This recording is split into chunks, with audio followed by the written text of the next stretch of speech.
We come to the last move in the 18 form qigong sequence. It's called pressing palms to calm the qi, or just basically called in a lot of forms tai chi closure. It's just a closing part of the form, generally down to the dantian, 2 inches below the navel and 2 inches in, or swadhisthana, the pelvic floor, whatever you like to call that. It's just a closing form, but I've stuck 3 forms together. So this is the end of the 18 form qigong sequence, added on to the first 8 brocades, so it's 26, and I've got another 9, so it's basically 26 of the whole 35, the 3 forms together. Doesn't matter, I stuck it in brackets, 35, and the number it is. You can do this in sequence, or you can do these singly, see what suits you. Going to be briefer on this one. It's more the breathing, not too much the movement with these. A bit of a mixture, not like traditional style. Generally believed to help the kidneys and the pericardium, this one. Again, it varies in the 40,000 or different forms. But this one, we're going to go down the Pilates path, the yogic path of this, and the hypnotic path.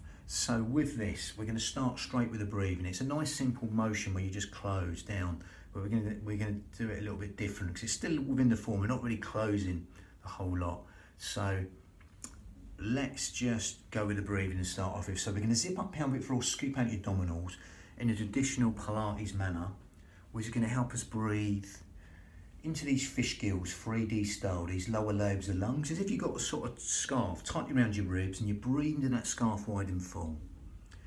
So as you do that right now, breathing through the nose, exhale through pursed lips. As you zip up pelvic floor and scoop out your abdominals, you can be safe in the knowledge that the breath's going into these lower lobes of lungs, the intercostals, the ribs, anywhere but the stomach, because there's nowhere else for the breath to go apart from into these lower lobes of lungs, the intercostals, the ribs, anywhere but the stomach. If you want to convince yourself of that, you can do a little workshop-y type thing here. You can get the 2 middle fingers touching underneath the breastbones, palms on the lower lobes of lungs, just so you can see where the breath is going into them lower lobes of lungs as you zip up pelvic floor and scoop out your abdominals, breathing through the nose and exhaling through the nose, keeping the shoulders down. You'll feel this going on, even if it's just a little bit, a micro move or a lot. These middle fingers slightly parting and coming back to touch each other, just adding width to the lungs and length to the out breath, that lovely, free, expansive breath. Okay, you can take the hands away, safe in the knowledge that's going into them lower lobes of lungs.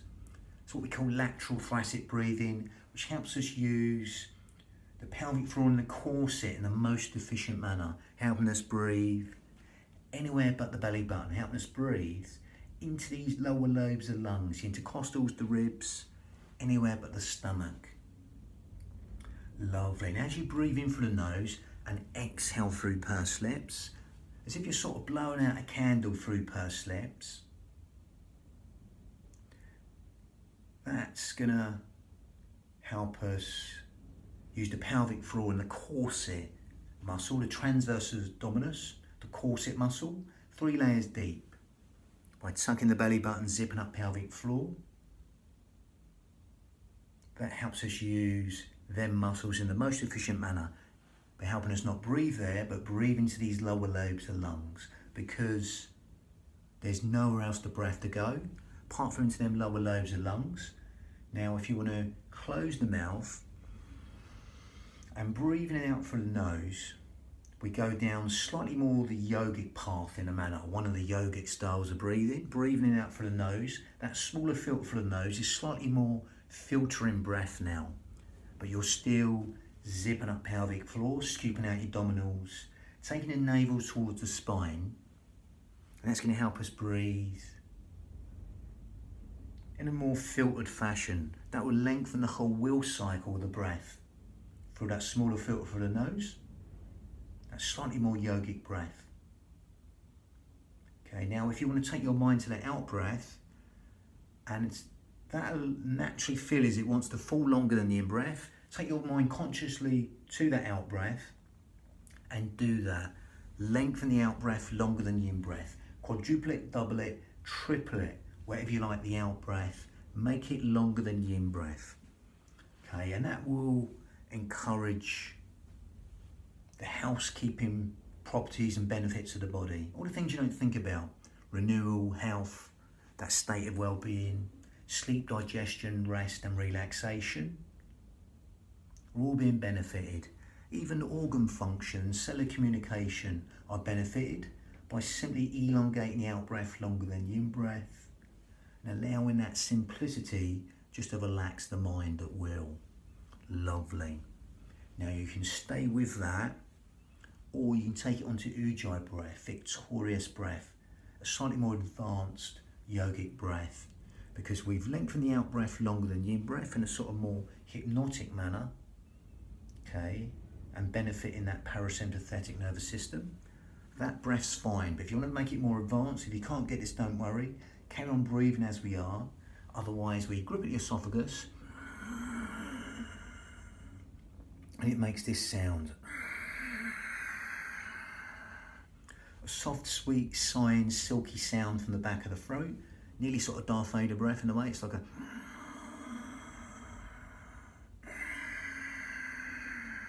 keeping the shoulders down.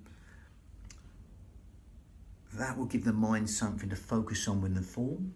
Ujjayi breath, victorious breath in Sanskrit, help us give the mind something to focus on within the breath.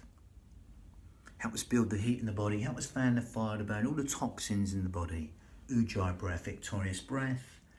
Lovely. If you can't get it, don't worry. Just carry on breathing into them lower lobes of lungs as you zip up pelvic floor, scoop out your abdominals, in and out through the nose. Otherwise you get the Ujjayi breath, it's breathing in and exhaling. Lovely. Now in a breath synchronized motion manner, vinyasa in Sanskrit, breath synchronized motion, we're going to link that to the motion. Okay, we're slightly changing it because we're not properly closing this form, even though it's closing the 18 form qigong sequence. Okay, now again, we're going to breathe in, it's just a real basic move, and you're going to exhale down, generally to the dantian. That's how the closure part goes. But again, we're going to just soften the knees, feet slightly wider than hip width apart. We're going to breathe in, be sharper here, and exhale down. Now you can come on the toes and exhale down. Come down on the heels and carry on that exhale. Then you breathe in, come up. You can even bounce. This creates a little bit of micro movements in the body, add some instability to the pelvic floor and the corset, so you can zip up, scoop out your abdominals. And again, obviously in the qi style, it shakes up sediment within the body. In a lot of the qigong sequences, it does that, and shakes up the sediment in the body, like the energy in the body, the qi, like sediment in the body. So it just disperses that qi. But again, you don't have to know that. You're going to breathe in.